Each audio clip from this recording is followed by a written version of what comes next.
All right, welcome to Cracking the Restaurant Labor Crunch Show. I am Jaime Oikle from runningrestaurants.com. I have Matt Plapp from America's Best Restaurants and Restaurant Marketing that works today. This is going to be awesome because Matt is going to talk about a whole bunch of stuff that he's seeing out there, traveling the world, doing his show, meeting with restaurant folks in person. So first of all, Matt, welcome. How's everything where you are? It's amazing. It's what you make of it, brother. So it's amazing.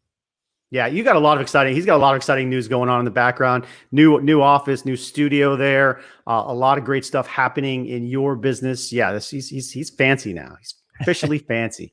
If he wasn't before. So give him the quick background on what you're doing, what you're seeing, because you guys are literally driving around, meeting restaurant folks all over the place, talking to them about what's their challenges. What are you seeing? So we've been in the restaurant space since, I guess, technically 2008. From a marketing standpoint. 2015, I had the vision to go national. 2018, I had this vision for America's Best Restaurants, a restaurant show that highlights the operators on a local level, not a couple episodes a year like you see on TV, but a couple episodes a day. And so over the last 3 years, we finally launched it. We've got 2 vans right now. One is I think it's in Sumter, South Carolina, and the other one is in Twin Falls, Idaho today.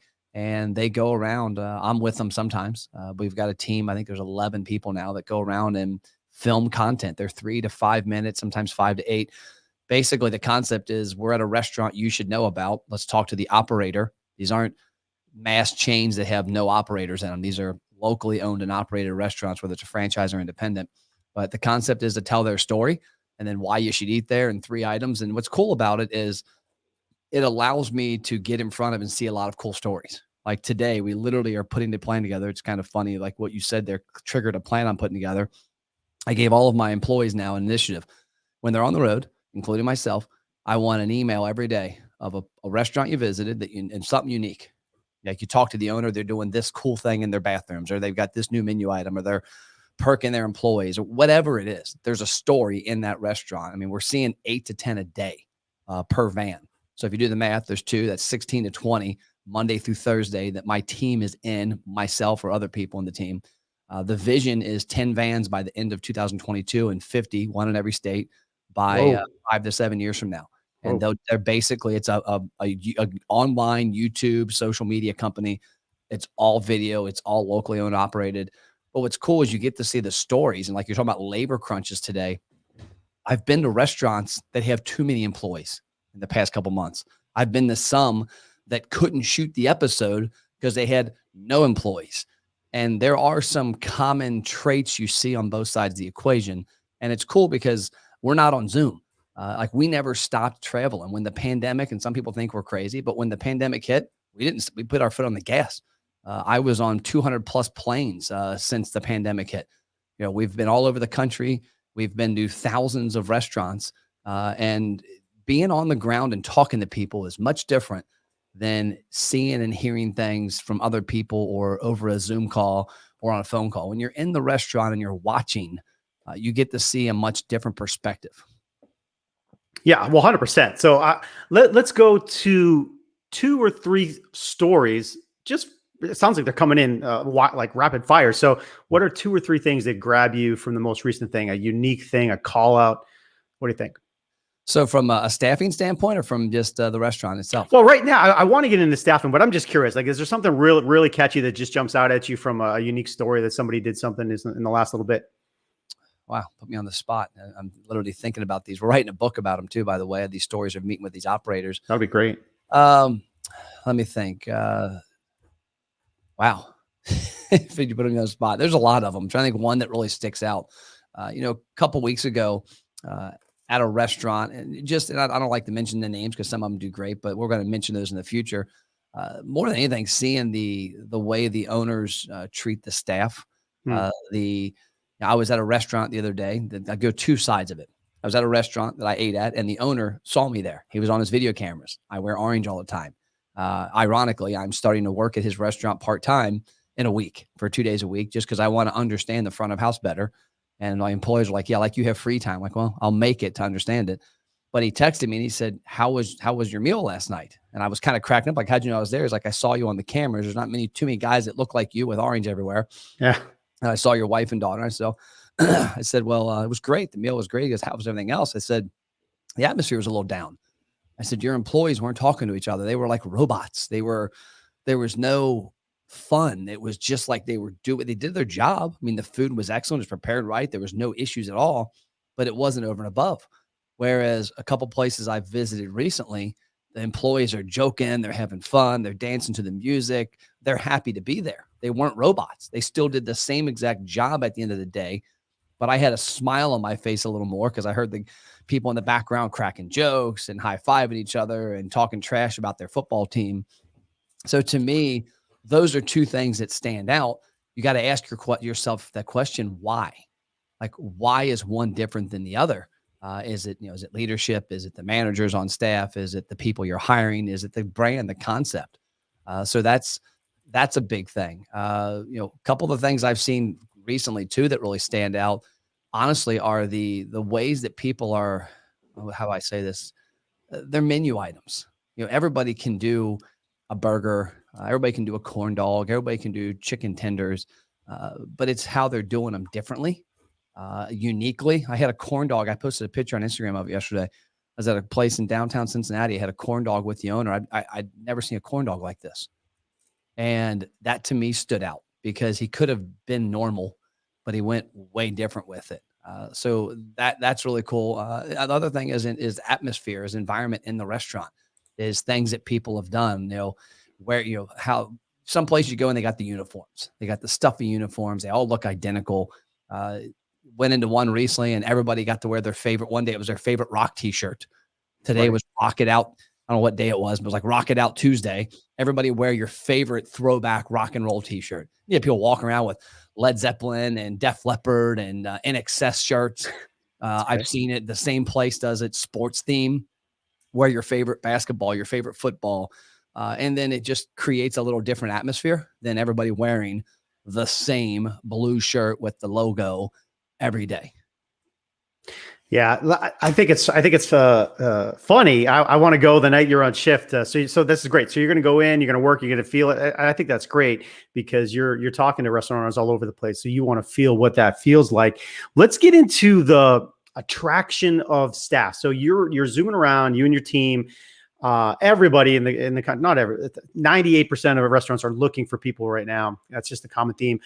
What have you seen as good tactics to attract staff? Could be social, could be on the social, could be something they're doing in the restaurant. Anything you've seen? First, I'll disagree. I don't think it's 98. I think it's probably 60% are looking for staff from what I've seen. And I'm in hundreds of restaurants talking to them. I was in a restaurant the other day. The guy's got 5 locations. He's got too much staff. And I said, why do you think that is? And I knew because I was looking around. It's because it's a perceived place somebody would want to be. Let's say, for example, you've got the Subways of the world, those fast casual concepts that you come in, you're a number. You walk in the door, you get your food, you leave.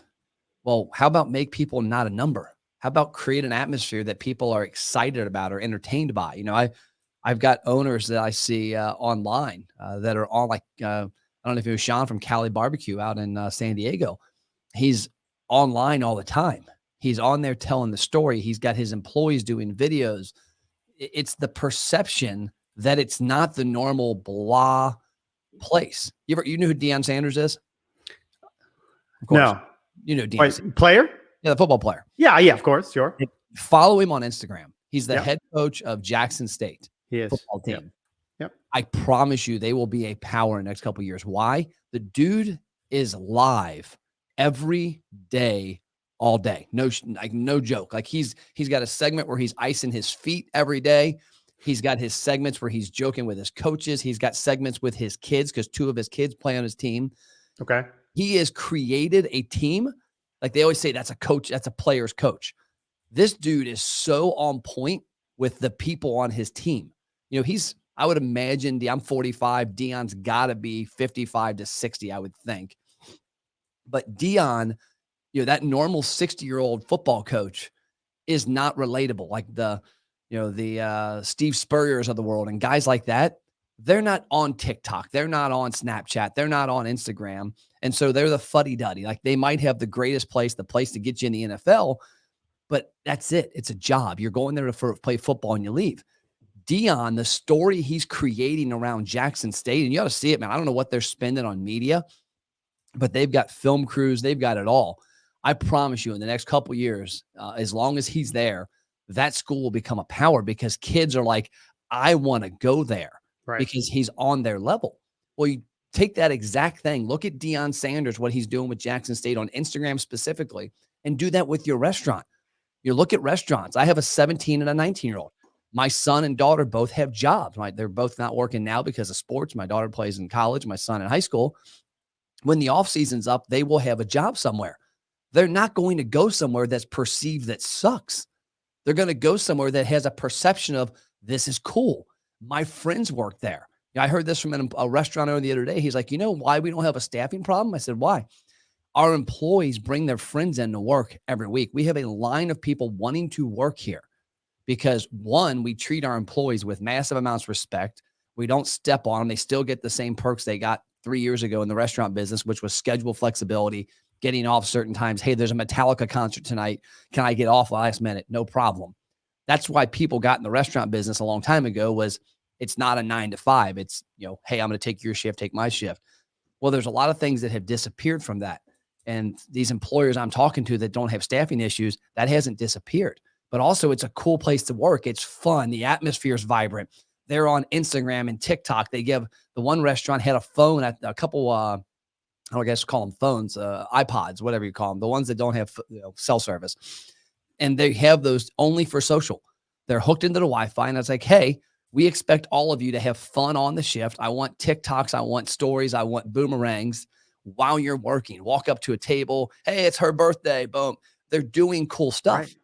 And when they're doing that stuff, other 16, 17, 18, 19-year-olds are seeing that. They're like, that place rocks. And it's like, I'm going to start calling it the Deion Sanders effect. Jackson State, I guarantee you, will become a much more popular place for people to play football that might have been looking at a higher level school or a different school because they want to be around Coach Prime, which is what he calls himself everywhere, Coach Prime.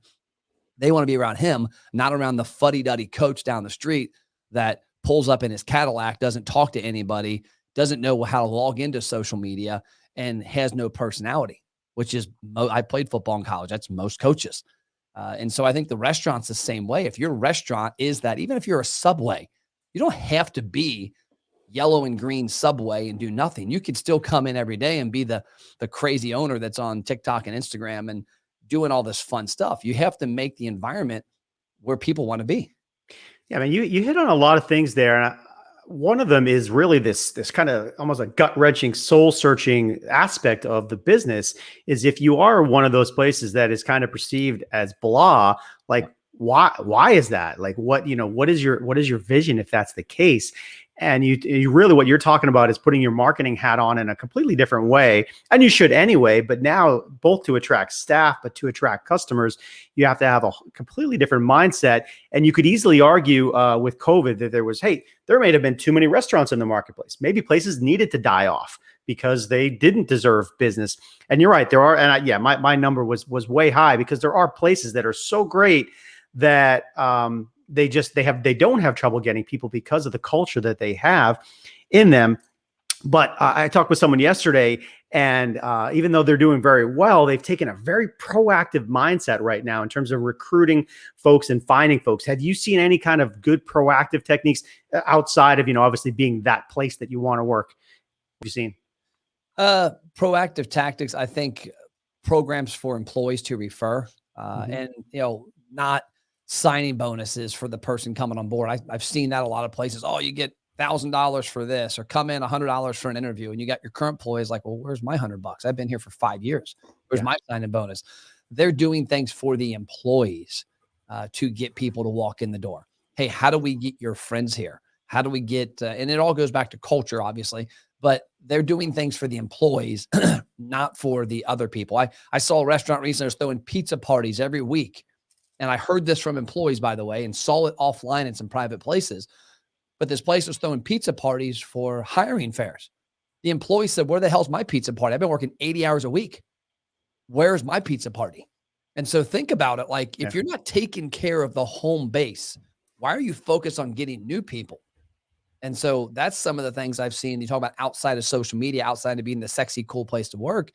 It's taking care of home base. You look at a lot of one of the things I have a problem with in sports is when I see athletic coaches that are out of shape grossly. Like, let me get this right. You're teaching college kids or pro athletes to be a pro athlete, and you can't even walk a mile. Like, that makes no sense to me. Well, I look at it the same way with the restaurant. You're trying to incentivize and give all these great perks and hire people. Why aren't you doing that to your own people? And so I look at that kind of a little different perspective. And I literally have heard and seen conversations that are happening between employees that are, I'm out of here. This is crap. Like, they're giving $1,000 signing bonuses to people. I've been here for 2 years. I've worked 80 hours a week the last 18 months. I've gotten paid, but why have I not gotten a signing bonus? And that's the mindset. And that's a dangerous thing to have. You've got to find a way I think you've got to grow your team internally from people. And I'll put it this way too. And I think this might kind of ring a bell. Think about we've all had that friend on Facebook that you can tell is desperate, or that friend that in real life is desperate, that's calling on you to buy something. Nobody wants to buy from somebody that's desperate, because it shows that they're not very good at what they do. Like, if I'm calling up restaurants right now, would I love to have 50 more restaurants as clients tomorrow? Heck yeah. But if I'm calling clients of mine and begging for referrals, like, oh my God, I really need a referral. I'm like, what can you do? Can you help me? This, that. They're going to be like, wow, what's going on here? Like, okay, am I in the right place? Am I connected with the right people? Because people that are successful, people that win, aren't in desperate situations like that, and also aren't Johnny-come-latelys with asking. And that's what's happened with the hiring crunches. I know numerous owners of restaurants that were ghosts on Facebook, TikTok, LinkedIn, Instagram a year and a half ago. They didn't exist online personally, and they're Johnny-come-lately. Now, all of a sudden, all these issues happen. The pandemic happens. They're on Facebook begging for people to come into it. Why weren't you begging people to come in your business the last 10 years? And if you would have started talking about your business openly, the thing you've worked your butt off for, you wouldn't have to beg. They would know who you were. They would associate. They'd want to come eat with you, come hang out with you, come win with you. And I think that's a big aspect of it, is now all of a sudden you got people that are online like, we're hiring. Well, no shit. Everybody's hiring for the most part you see online, because the people who aren't hiring don't have to talk about it. So like, I can go on Facebook or Instagram right now and I can see 50 restaurants saying they're hiring. Oh, seriously, I didn't know that. I mean, that's every restaurant for the most part. Even the ones I know that are winning, that have a lot of employees, they're still hiring because they never quit hiring. The one guy's like, Matt, it cracks me up. People put up a now hiring sign every once in a while. I have now hiring graphics for the last 5 years that we've recreated every month. Different colors, different graphics, different creative, different employees, different scenes, different perks. I'm hiring. I'm interviewing all the time. If I'm not interviewing all the time, I don't have a bulk of people wanting to eventually come here. Yeah. Yeah. Always be recruiting is obviously a good tactic. Yeah. Listen, so we're gonna direct towards wrapping, but I have a couple of things I got to come back to. You talked about keeping the good staff. 100% accurate. Make sure if you have an A player on your team, like, do whatever you can to keep them, because someone else is obviously trying to attract them with a bonus, with incentive, and they're getting pulled otherwise. And that's the last thing you want to do, is lose a great person, obviously. Another great point about, and I hit on this probably even as far as 10, 15, 20 years ago, independent, sometimes they're invisible. You would go to their websites, there's no owner, and it's such a missed opportunity because you are the personality in your marketplace. And it's like, where are you? Who are you? And so Matt makes a great point. Like, I hope you're not waiting till now to do that. It would have been great to have been in position to already people already know who you are. So when you struggle, they can already relate to you. It's not a new thing. So if you haven't done it, start doing it for sure, because it's so important. That's the advantage you have as an independent, especially compared to the corporate folks. So two things. Last thing, one, I want to ask if you've seen anything on the efficiency side. If people are a little bit short-staffed, have you heard of anything they're doing to work smarter? Maybe it's a tech tool. Maybe it's just how they're shifting people around tables. Seen anything neat out there? I wouldn't call it neat. I'd call it kind of common sense and maybe figuring it out. Think about something. Let me give you an example. The McRib. When I say the McRib for McDonald's, what comes to mind for you? A delicious sandwich But what else? Is it available 12 months a year? A very limited time, right? At a time. Yeah. So think about it from a standpoint that Chick-fil-A isn't out of business closed on Sundays. And I know numerous restaurants that do very good business that aren't open Sunday, Monday. They aren't open Monday through Friday for lunch. They aren't open Monday through Friday for dinner. If you're too available, you're too available. I had a CEO recently talk to me, and he was giving me crap because he had texted me one night, and I replied back pretty quickly. And he's like, he called me the next day. He's like, one of your biggest problems. I said, what? And he goes, you're too available. Quit replying. Like, what? He goes, you want to be hard. You're the best in the business, Matt. If you're available to everybody, now you're like, oh, I can go there eventually. If all of a sudden you're this, how do you get a hold of Matt? How do you get in front of him? And when that happens, it's like, oh, it's the same with the McRib. If the McRib was available 52 weeks a year, it wouldn't be the McRib. Well, your restaurant could have the same thing. You don't have to be open 7 days a week. And we all think about it. Yeah. I own a gym as well. And I look at our gym and we're paying our rent 24 hours a day. Why don't we open midnight? Why don't we open at 4 a.m.? Like, there's always opportunities. But from the restaurant space, if you're struggling with staff, or even if you're kind of in that tweener, think about how you can creatively not have to have as many employees. What if all of a sudden you're like, you know what? We're not open at 11 a.m. For lunch. We're open at 2 p.m. and we're open 2 p.m. to 9 p.m. Now all of a sudden we have one shift. We don't have to have 7 managers, and we're only open Tuesday through Saturday. I've seen numerous restaurants doing this, and they're like, Matt, our sales are up. Mm-hmm. We've got more of that, like the supply and demand online. Like, hey, guess what? The supply chain, y'all have seen it. And the one guy's like, I have no supply chain issues with regards to what he sells, but everybody sees it online. I'm going to use it. And I also want to have my staff be happier. So we closed. The one guy I've talked to recently closed Sunday and Monday, and then doesn't open till like 2. And he's like, people will still eat lunch at 2 o'clock. By us opening at 2, it allows us, and I think it closed like 8 o'clock, I want to say.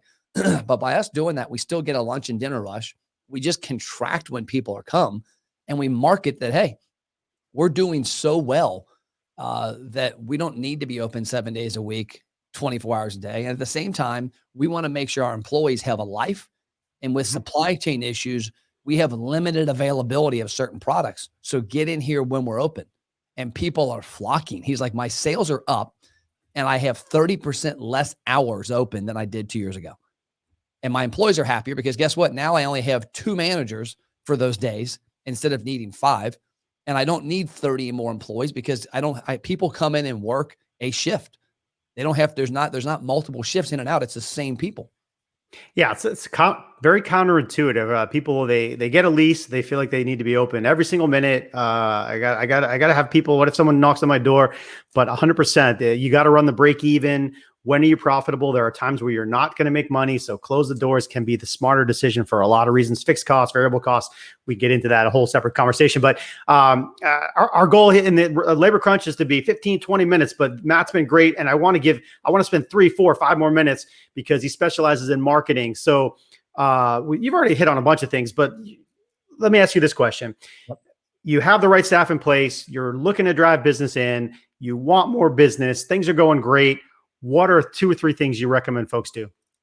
So number one, and this is one of the reasons I'm working at a restaurant starting next week, is right now they're only getting about 50 to 75 people a month that walk in the 4 walls, join a VIP program we've built for them. Think about that. Like this, I know personally, this restaurant has in the neighborhood of 500 to 600 people some busy days. How is it that only a couple a day are getting involved in this? Because nobody's taken a concerted effort. I look at it from a business. The hardest thing to do is to get somebody to walk into your 4 walls and trust you enough to hand you their credit card for their meal. Why in the hell are you not getting their information?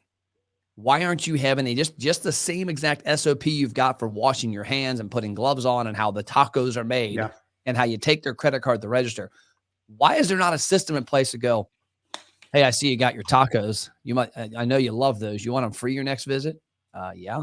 Cool. Do me a favor. Scan this code. Join our VIP program. There's going to be 5 questions. You're going to get 4 amazing perks because we love you. That's why I'm going to work this. I'm going to show them. Here's how I'm going to get 1,000 people the next 30 every month to join this program on my shifts, because I'm going to put in place a presentation that's irresistible. So number one is our tagline is ABR, attract, build, retain. America's Best Restaurants, ABR, attract, build, retain. How do you attract attention on one side? How do you retain attention on the other side? Well, the way you should be attracting attention is through aggressive, fun environment, marketing that gets people to engage. But that attention on the front end should only be one thing, not selling food, not selling tacos, steaks, burritos, ice cream. It should be selling people on why they need to give you their information. Because when they give you their information, now you can retain their attention on the back end by targeted marketing. The problem is most people's miss B and R. They run a bunch of marketing campaigns and they hope and pray that people see it and come back. They do zero to get their information. And then by that happening, they have to consistently throw it against the wall on the front end because they can't retain attention. If you don't have my email, my phone number, my birthday, you don't have me pixeled to retarget me on Facebook, Instagram, YouTube, Google, whatever, you have a harder time of retaining my attention.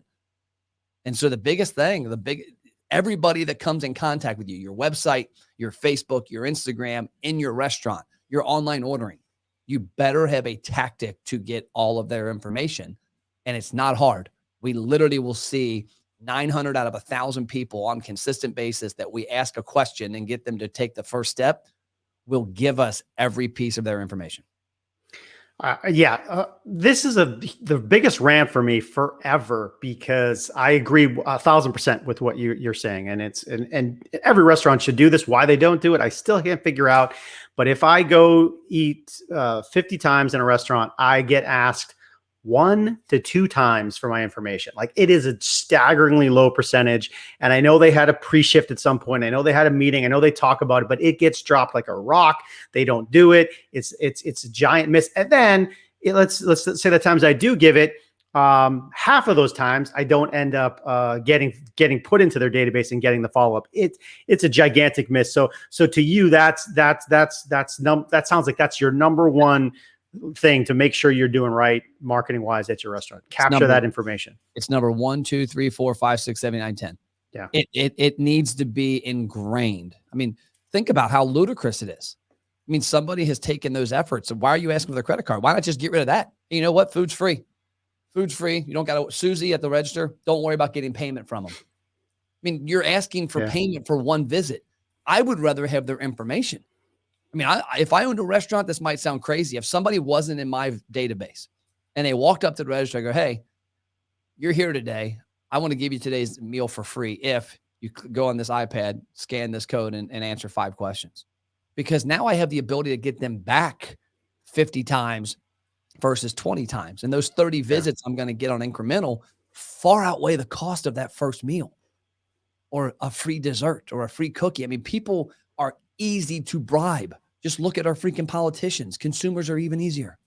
Very easy to bribe. Very easy. And the one last point I'll do in this, and we will close. But I used to think about those little paper slips, and you'd drop one on the table, and the tradition would be maybe you'd get one back. But now, if you have a 4-top of adults, everybody's got a phone, and you got one of those QR codes. Boom, that's 4 people, right? Boom, 4 people right in your database. Every tabletop. So please take advantage of that. All right, Matt, hit them with your all the web properties you at, or what's the best place to get you guys. Yeah, best place is mattplapp.com. You can go there. You can find the links to my blog, MPTV, our podcast. You can find a link to America's Best Restaurants, our media company, Restaurant Marketing That Works, my new book, which the website's being redone to be built around the book. It's also the name of our marketing firm, but we're kind of changing the website up to reflect the stories in the book. You can also get the book on Amazon right now. It just came out a couple months ago. It's crushing. It's doing great. But mattplapp.com is the easiest way to find me.